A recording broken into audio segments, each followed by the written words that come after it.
So, and Bill has a very gray mustache, not a beard, but a mustache. So he has a mustache, and he's got some rather long sideburns and a ponytail. And his hair is very salt and peppery. There's a lot of gray in there, a little bit of white, and still some of his dark hair.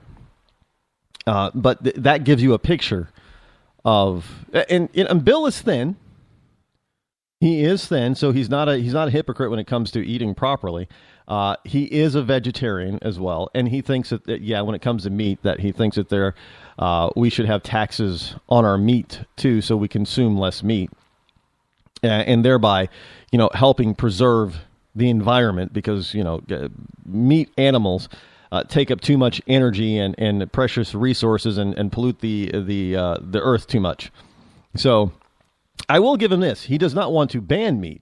He just wants to tax it so we eat less of it. And that's pretty typical of a true liberal. They just want to tax everything. If they don't think they can get away with banning it, and Bill seems to think that we can get away with banning tobacco, but he doesn't seem to think we can get away with banning meat. That's just not going to happen. But he thinks taxing it. So if there's something that he doesn't particularly like many liberals, he thinks that the best way to handle that is to overtax it and get government involved to limit it. So in other words, he's all for limiting your choice because he thinks it's better for you. But be that as it may. And I was with Bill earlier. I saw Bill earlier today, which is why I decided to have that cigar and dedicate this segment to Bill, my wonderful liberal friend, Bill. And no, Bill will not call in. I've tried to get him to call in a few times, and he thinks I'm going to be mean to him. And I always tell him, well, I'm not going to be any more mean to you on the air than I am to you in person. And I had to. Sometimes I'm really mean to him in person because he just has these liberal, idiotic liberal ideas. Now I do call him friend. We do get along. We don't hang out. I mean, I don't go to his house. He really doesn't come to my house, and because we drive each other insane. But we do occasionally get together at even sometimes just the two of us. Like at one time I went to his favorite vegan restaurant. I don't even remember the name of it. It's in Manchester. And it was actually pretty good. Got to admit it. It really was. But I like meat. I mean, I don't eat meat I'm one of those meat eaters that I don't eat meat every day. I'm not a meat and potatoes guy, but I love a good steak. And I got to tell you, I love buffalo, bison. Bison steaks, buffalo. Ooh, that's good stuff. Love that stuff. And for the most part, it's kind of pricey, so I don't eat it a lot. I haven't replaced bison with beef, but I do whenever it's a lot. I don't buy the cheaper cuts of ground beef, but I will buy the ground bison or ground buffalo because it's about. The price is competitive with the good stuff as far for beef. The stuff that's like 90 or 95% fat free. It only has like 5% fat, and it's it uses good solid Angus as the meat material, and it doesn't have any pink slime in it or anything like that. So that. I think it's like $6.99 a pound for ground bison, and it's about the same price for beef. So I'll buy the bison instead because I just like the flavor better. But he thinks that we should limit that kind of stuff and make it even more pricey by putting heavy tax on it. That's a liberal for you. But last night. This is also something that's probably gonna bake Bill. Last night I was with some old and some new friends, and we were discussing a few things. And by the way, I've got some I got a tease for you. Got some exciting news for you, especially if you reside in New Hampshire. And it involves yours truly. But I can't give you the full details yet. The full details are coming in about a week or so because this is happening in September. And quite frankly, it is a 99% done deal. It's exciting. As well as there are some major changes coming with the Rod Eccles Show. But again, as those changes get nailed down and develop, you'll be obviously the first to know because you're the listeners. And I also want to give a shameless plug. Hey, look, follow me on Twitter. Twitter not only gets a lot of the stuff that I post over on Facebook, but it has some exclusive stuff that I post only on Twitter. And some of it is just, well, if I do say so myself, it's absolutely brilliant. I loved it. Love it. That's why I post it. If I didn't love it, I wouldn't post it. Anyway, speaking of calling in, 603-835-3224. That is a toll-free number that you can call me, yours truly, right here live on the Rod Eccles Show. We got a lot to cover tonight. One of the things that I one of the people that I was with last night, I learned some interesting stuff from this man. He's a brilliant financial man. He has actually testified before financial committees in Congress. He has loaned his expertise to the government numerous times. He resides here in New Hampshire. He also has his own financial talk show as well. He's involved and has his own financial advisory firm. And this is, I'm happy to call him new friend, is Dan McGrath. And he's got an excellent book.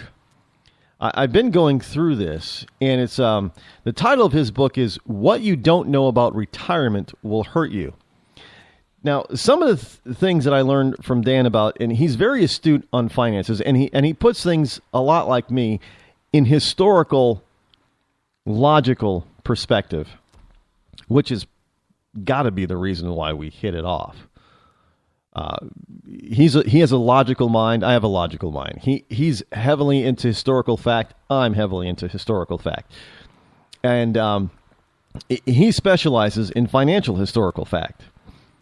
And some of the things that he was telling me, and I know this is true because I actually know a lot of the history that he was talking about, and he was putting it in logical perspective. And when you bring, because what everybody was doing was kind of panicking about the drop in the Dow last week and early this week. What did the Dow ended up over 600 points today, right? Something like that. So I don't follow the Dow all that closely because I do own stocks. I might add, I do not directly own mutual funds, although I think I have an old 401k, obviously, that would have mutual funds. But I don't personally have, I don't invest in mutual funds. I invest directly in stocks. And I invest for the long haul, so I directly invest in dividend-producing stocks. There are a lot of stocks out there that don't give you, Apple doesn't pay a dividend, I don't believe. And there are a lot of big companies that don't pay dividends and they don't split. Berkshire Hathaway doesn't split, although I do believe they pay out a dividend, but they don't split. I mean, what is? It's like $60,000 or something, right? I don't know what it is, but it's really way up there for a single share in Berkshire Hathaway. But we talked at length about the financial history of not only this country but of the world. And one of these days, I'm going to have Dan on for a segment. And as you know, I do not give, it is very rare for me to give an interview on this program. Just simply because I'm not an interviewer, per se. I'm not a journalist. And besides, I like hearing myself talk, not somebody else. And yet I was being, Bill, I was being facetious. But I often have a lot to say, obviously. And sometimes having a guest on the show where you interview takes away from that time. But on occasion, on a rare occasion, I will have a very prominent and important guest. And I think I'm going to have Dan for a segment on this program at some point in the future. Because there's some important stuff here that you need to understand. And it is going to be important for you to understand and know this stuff for the upcoming election. And I got to tell you, to my liberal listeners, after you hear what Dan has to say, and I'm sure if you're not lazy, you're going to go out and do a little bit of investigating for yourself. You're going to find that what he says is absolutely the truth. It is going to change your position on government, taxes, the Federal Reserve, and how you handle your own money. And it is going to cause you to switch and flip from being a stupid liberal to a very smart conservative. I have no doubt about that, which is why I really would like to have him on the program at some point.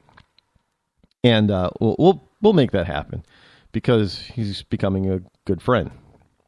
And I'll probably be bending his ear a lot for financial advice over the next few months, simply because, you don't get this kind of stuff you don't get this kind of stuff from liberals.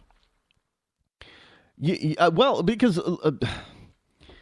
liberals do not often believe that you should be taking care of yourself. That this is the government's job for some reason to take care of you, which is why they're so invested in things like Social Security and welfare.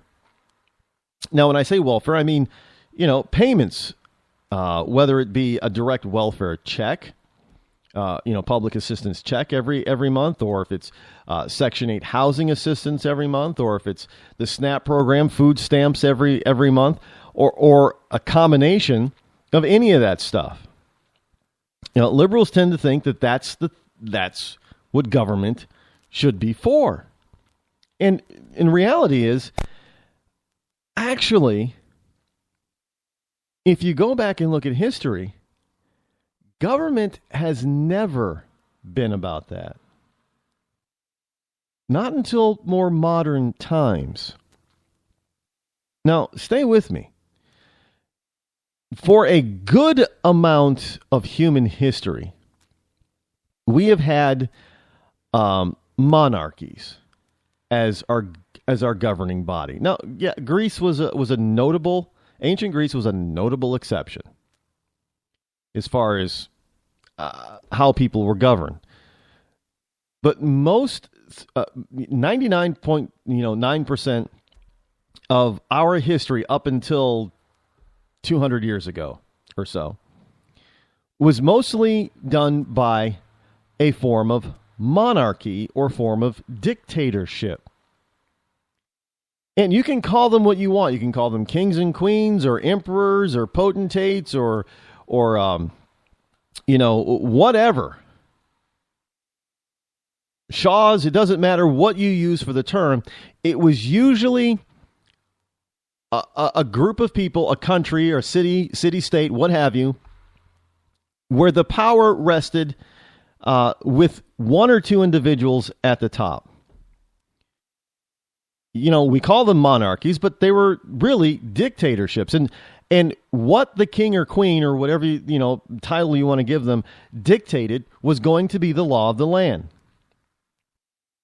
Plain and simple. Now, sure, they had certain, some of them had certain rules that they felt they had to follow in order to keep the loyalty of their subjects. And notice they were always called subjects, not citizens. Again, notable difference: ancient Greece, Rome, people were called citizens, but for most of Rome's history, there wasn't a dictator or a Caesar. They had elected officials even for their Caesar or president.